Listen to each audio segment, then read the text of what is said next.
Hundreds of miles above us, a fleet of NASA spacecraft constantly scans the Earth. One of these has dramatically improved our ability to study severe weather. TRMM, the Tropical Rainfall Measuring Mission, observes weather systems with the world's only space-based precipitation radar. TRMM peers down through clouds, revealing their internal structure.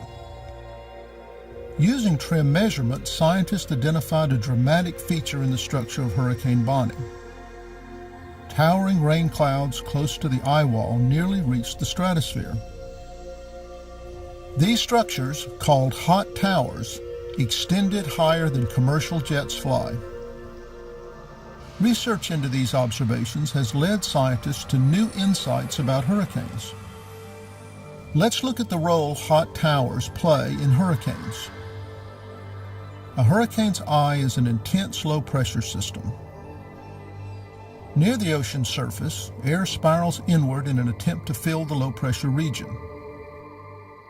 As air nears the eye, it rises rapidly until forced outward at the barrier formed by the warm tropopause. The net effect is a cycle of air moving inward near the ocean surface, upward at the eye wall, and outward at high altitudes. The air picks up energy from warm ocean water through evaporation. This warm, moist air rises in the eye wall and releases its energy through condensation, sustaining the hurricane. Hot towers act like express elevators, accelerating the movement of energy into high-altitude clouds. This energy boost tends to strengthen the hurricane. What causes these hot towers to form? There's a big difference in wind speeds between the fierce eye wall and the relatively calm winds inside the eye. These rapid changes in wind speeds cause instabilities that can spin up intense vortices just inside the eye wall.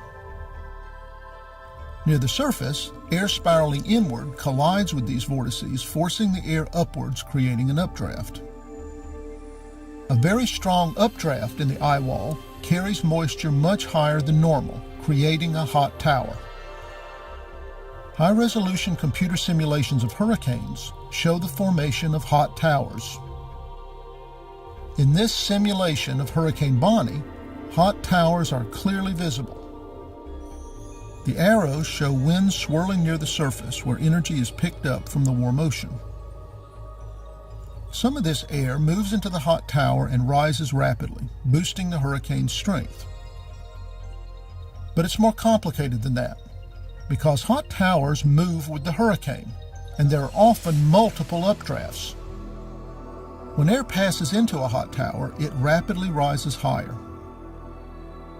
Conditions are more favorable for vortices to form updrafts on one side of the hurricane, because wind shear amplifies colliding winds in that area.